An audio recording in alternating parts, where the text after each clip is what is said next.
Welcome back to NewsX World. I'm Joshua Barnes. Let's first start with our headlines. Ukrainian President Volodymyr Zelensky says Ukrainians will not give their land to occupiers, following US President Donald Trump's hint at territorial concessions to end the war. Zelensky adds that any solution without Ukraine would be against peace, as Trump announces talks with Putin in Alaska. It comes as Russian President Vladimir Putin spoke with leaders from China, India and 3 ex-Soviet states about his communications with the United States over the Ukraine war. Trump's administration have placed 50% tariffs on India over the purchase of Russian oil. Threats have been made for further tariffs. India's Air Force chief says the country shot down 5 Pakistani fighter jets and another military aircraft during clashes in May after the Pahalgam terror attack. Most were downed using Russian-made S-400 missiles, with electronic tracking data confirming the strikes. Thousands have gathered in Nagasaki to mark the 80th anniversary of the atomic bombing, as the regional mayor warns that current global conflicts risk triggering another nuclear conflict. On this day in 1945, the United States dropped the 10,000-pound plutonium bomb, killing tens of thousands of people. Syria will not participate in planned talks with the Kurdish-led Syrian Democratic Forces in Paris, that according to Syria's state news agency. The government source cited a previous forum organised by the US-backed SDF, calling it a violation of an agreed-upon accord. UN Chief Antonio Guterres on Friday criticised Israel's plan to take control of Gaza City, calling it a dangerous escalation that would force Palestinians from their homes. Benjamin Netanyahu says his military is going to free Gaza from Hamas.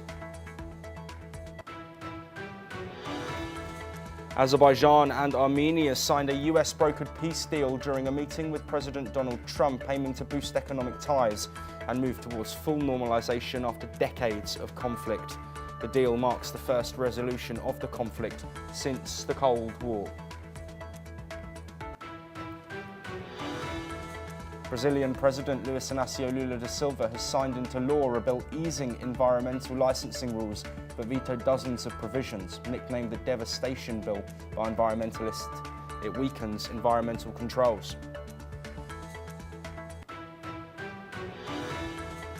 3 Thai soldiers were injured by a landmine while patrolling the border with Cambodia days after the 2 countries agreed to a ceasefire. 1 soldier lost a foot and 2 others were injured in the incident near Sisaket and Preah provinces. Australian Prime Minister Anthony Albanese and New Zealand Prime Minister Christopher Luxon present a united front on Gaza. Meeting in Queenstown, both leaders called for a ceasefire, the release of hostages and unhindered humanitarian aid. Albanese says recognising a Palestinian state is a matter of when, not if. Luxon warns military action will not solve the crisis, urging diplomacy and dialogue. Let's have a look at what the New Zealand Prime Minister Christopher Luxon and the Australian Prime Minister Anthony Albanese have said. I've said it's a matter of when, not if. It is circumstances. I spoke with Mahmoud Abbas as well, the President of the Palestinian Authority. We put out a readout of that, and there we raised the reforms that are required. We want to see, I think, 2 things as Australians. I think overwhelmingly Australians want to see 2 things. One is they want to see a ceasefire. They want to see the killing stop. Yep. They want to see hostages. First, we look out in the world in very similar ways, navigating a global order that is volatile, uncertain and contested. And our conversation today highlighted that we share the same assessment of the problems, but that we're also firm about the agency we have to navigate a complex world. That the close bonds between Australia and New Zealand provide us both with a bedrock of certainty, of predictability, and quite frankly, the knowledge that we have one another.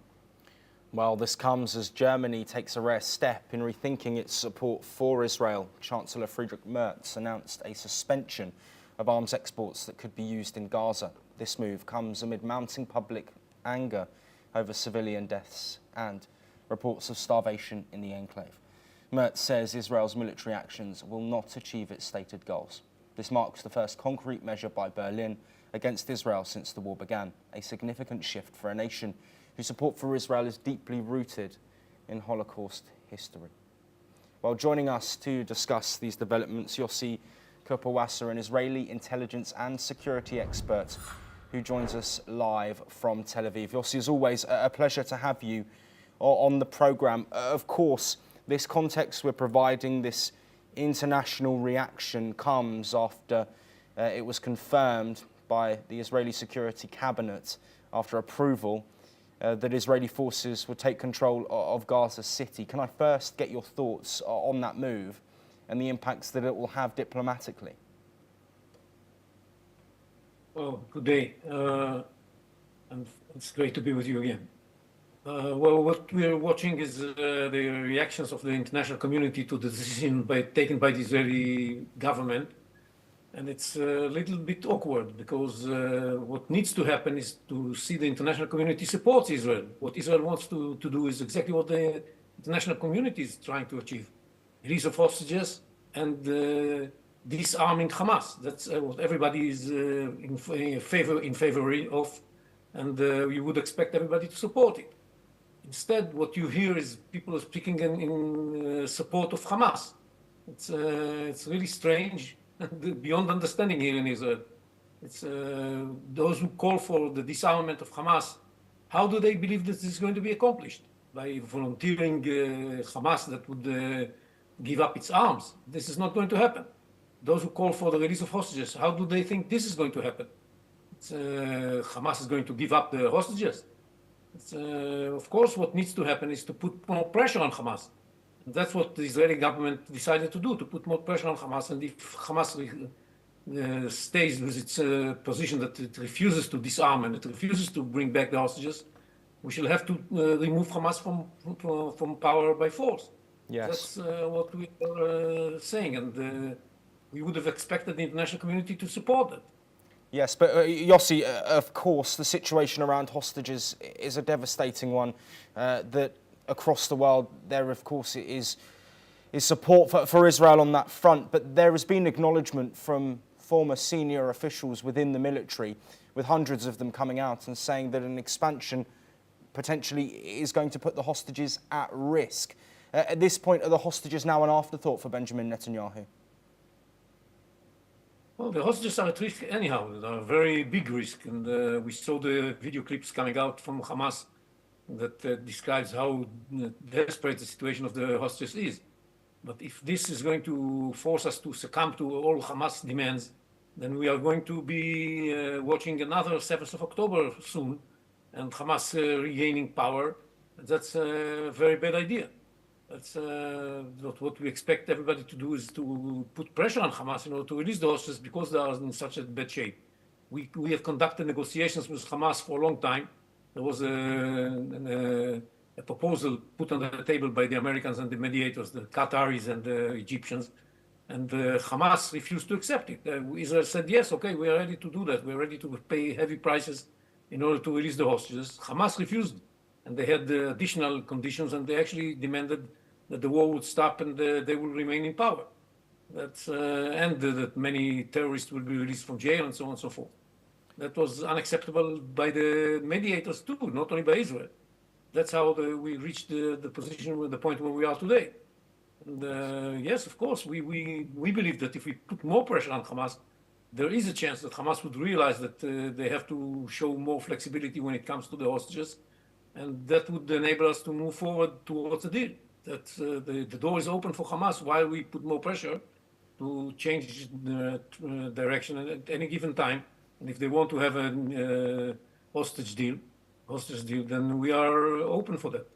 Yes, and Yossi, as we bring our discussion towards an end, a comment here from Anthony Albanese saying that it's a matter of when and not if regarding recognising a Palestinian state.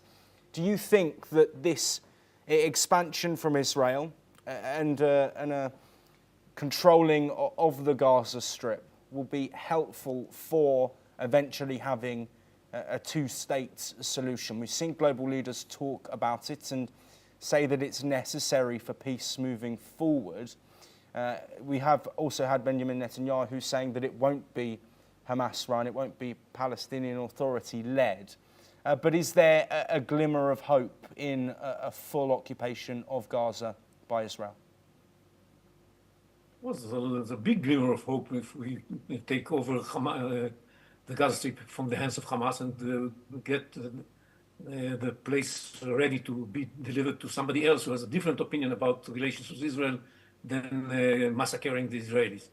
That's going to be good for Israel, of course, and it's going to be also good for the Palestinian population living in Gaza, because today they are under the suppression of the Hamas that steals their food and they can't get the humanitarian aid reaching them. So that's good for everybody that we do that, and we don't mean to occupy Gaza for a long period of time.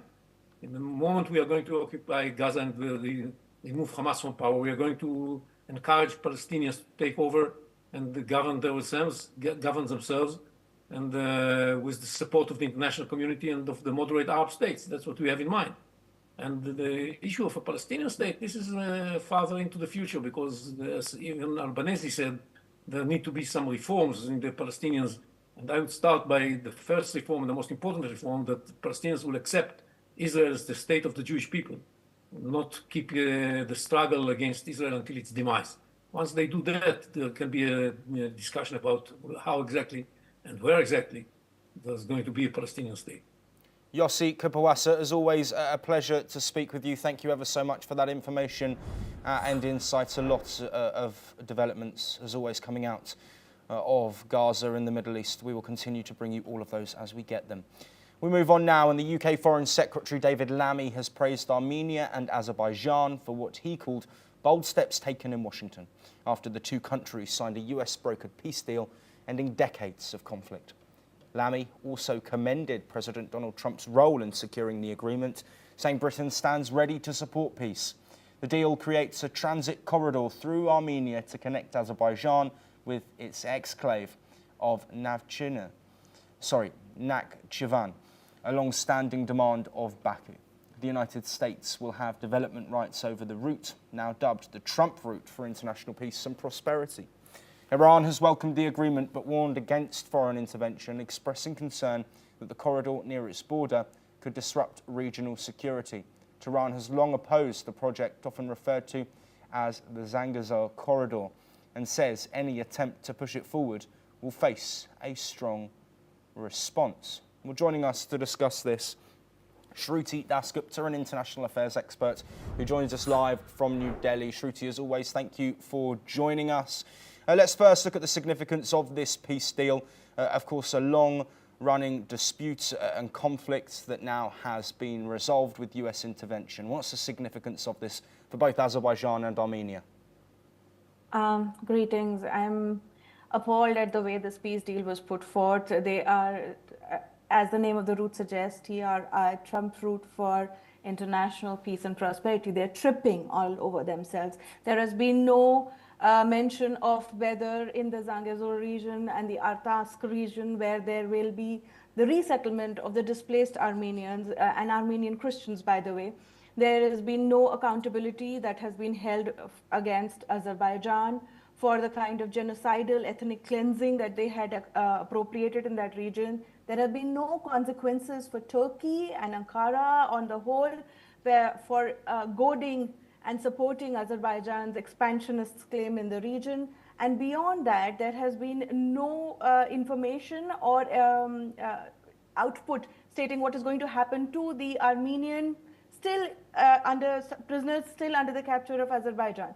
So for me, this is a really, really prime example of optopolitics, where things just look good and there is actually no detail available apart from what Trump has managed to wrangle from himself, a noble recommendation from two more nations, and a route named after himself as his legacy. And beyond that, the Zangezur corridor, a 99-year-old deal, which is probably going to help Turkey and it's going to connect the Caspian Sea and the Black Sea. So it's good for the economic part of it if US controls it.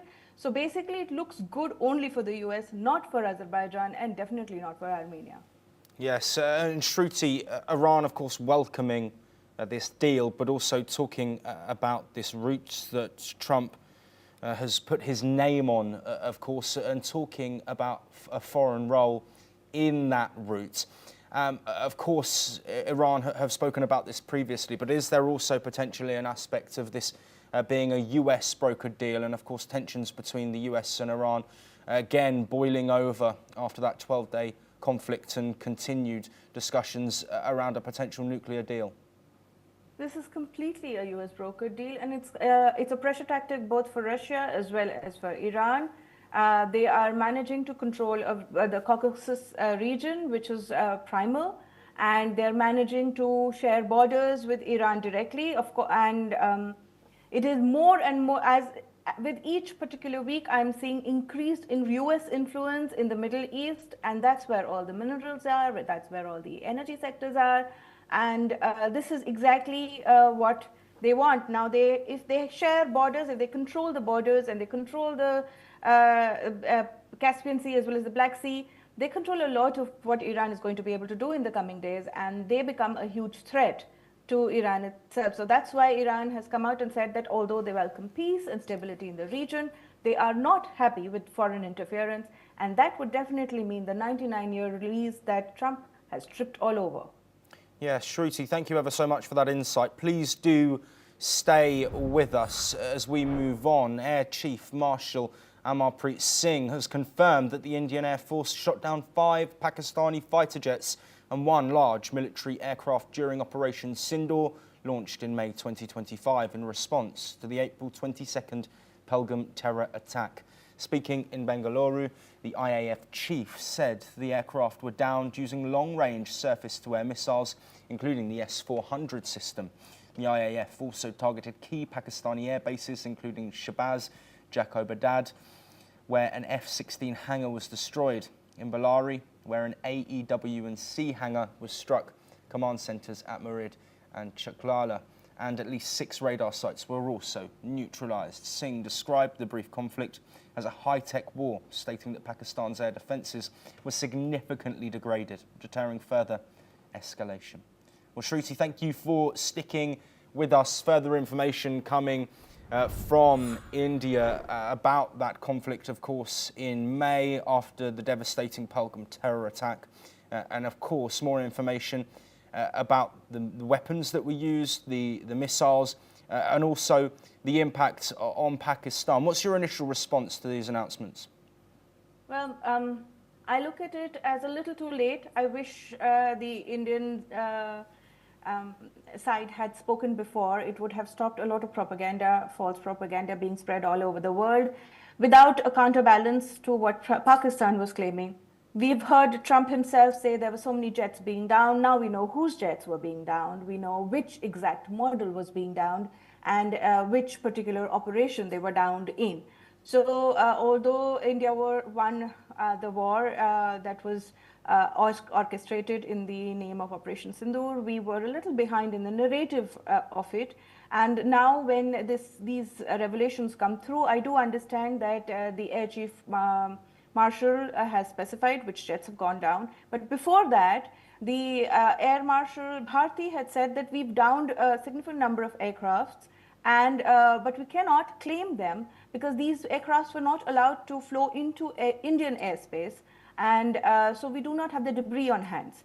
So there had to be a very calculated move where they have probably determined exactly what losses were done and how. And when they only have concrete proof on their hands, they've now come out and made this public in the forums. Now, I also understand that this would ruffle a lot of feathers because Pakistan has not been able to provide any proof. And I'm pretty sure that the images and the other information that will come forth from now will showcase exactly whose jets were downed. And also, I believe that there was a mention of F-16s that were probably grounded or under maintenance, and half of that hangar had taken an impact during Operation Sindoor. So this might also show where exactly US had stepped in, because F-16s are a US asset, a prime asset that they want to sell to the world, and when they go down, whether on ground or in the air, the US comes in. So maybe, and this is just my personal opinion, that maybe this is exactly where the US came in and said, okay, now US property, even though bought by Pakistan, is being damaged and it doesn't look good for further F-16 deals. So maybe Pakistan should call, and this is probably the role of Trump and his administration in the ceasefire that is being talked about every second day. So Trump and his administration leaned on Pakistan, which made Pakistan DGMO call Indian DGMO, and the Indian DGMO rejected the first call at 1 p.m. and then accepted the second one at 3:15 after they were done doing whatever their business was on the 10th. So I believe this is how the sequence of events have now become clearer, and any confusion lost in the fog of war is cleared. Yes, and Shruti, do you think Pakistan will respond? And if so, what do you expect? I don't expect honesty from them, definitely.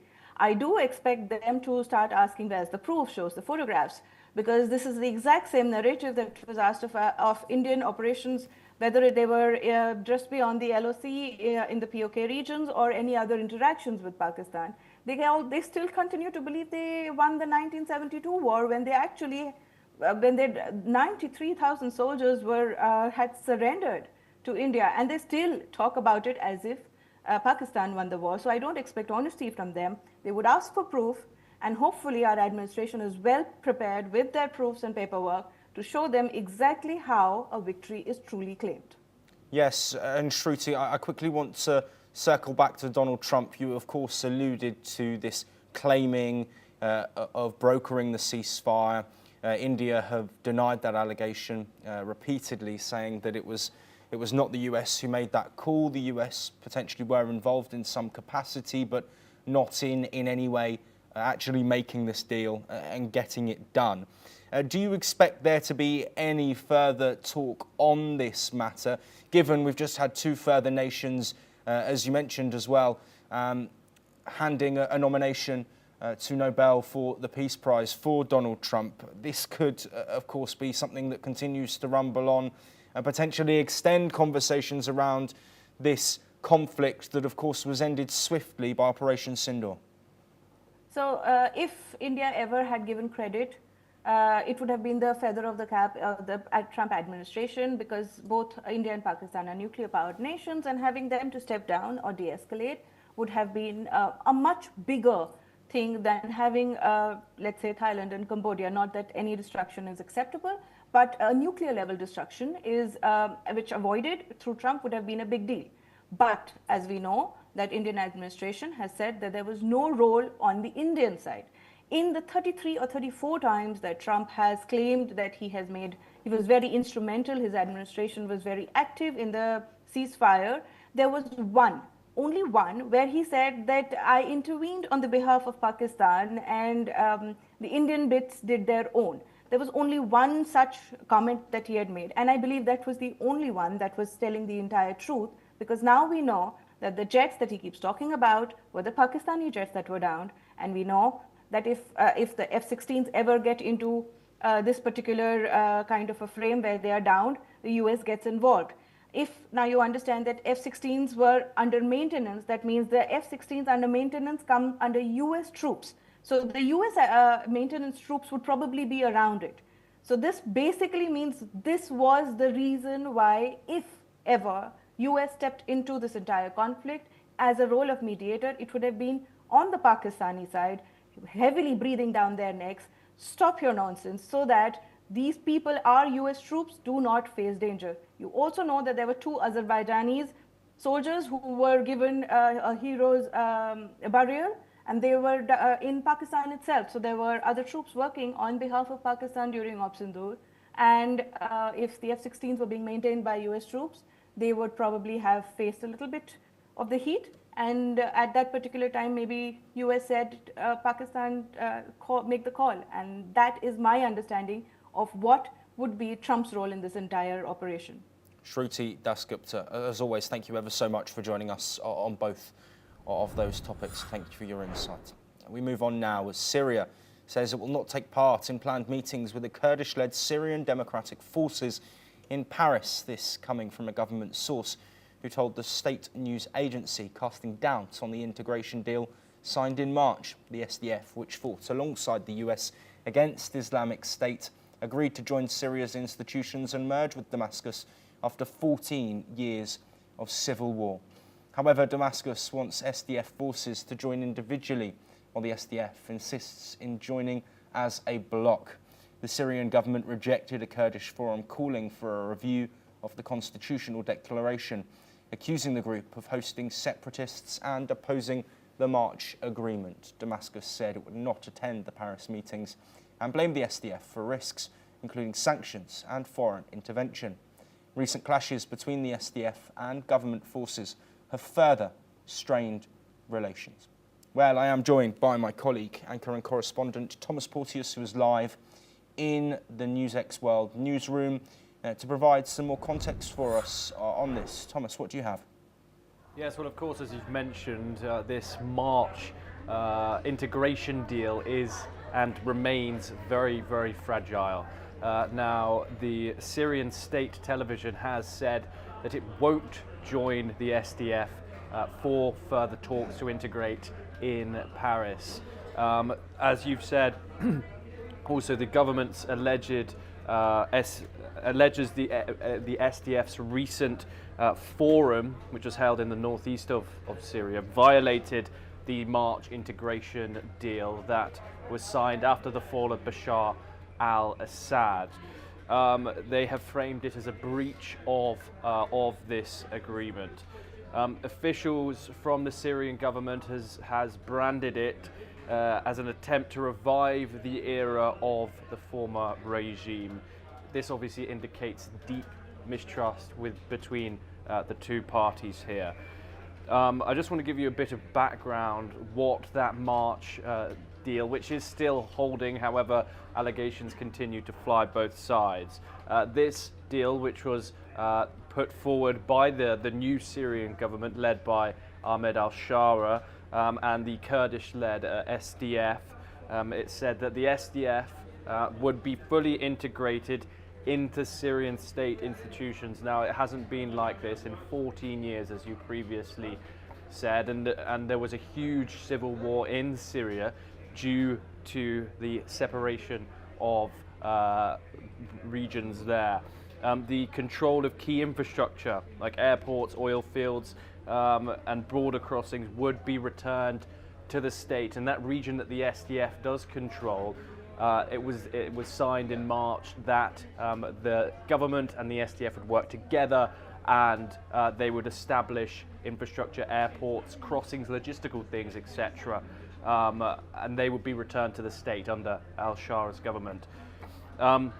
In return for that, the Kurdish SDF want cultural and political rights to be formally recognized. So this signed back in March seems fragile, and it certainly isn't a step in the right direction for full integration, the Syrian government not turning up to these talks in Paris. But we will, of course, bring you all the updates from the ongoing situation in Syria and beyond when we get them. Yes, thank you ever so much, Thomas, for that insight. Let's now head to Africa. At least 25 people have been killed after a bus carrying mourners from a funeral overturned and plunged into a ditch in southwestern Kenya. Police say the bus was travelling from Kakamega to Kisumu, when the driver lost control at high speed near a roundabout. A 10-year-old girl was among the victims. Nearly 30 others were injured, with 4 dying later in hospital. The crash has renewed calls for tougher road safety measures in a region plagued by speeding and poor road conditions. A day earlier, 9 people died in another bus crash in Naivasha after it collided at a railway crossing. That is all that we have time for, but we will be back very soon with more of your latest international news.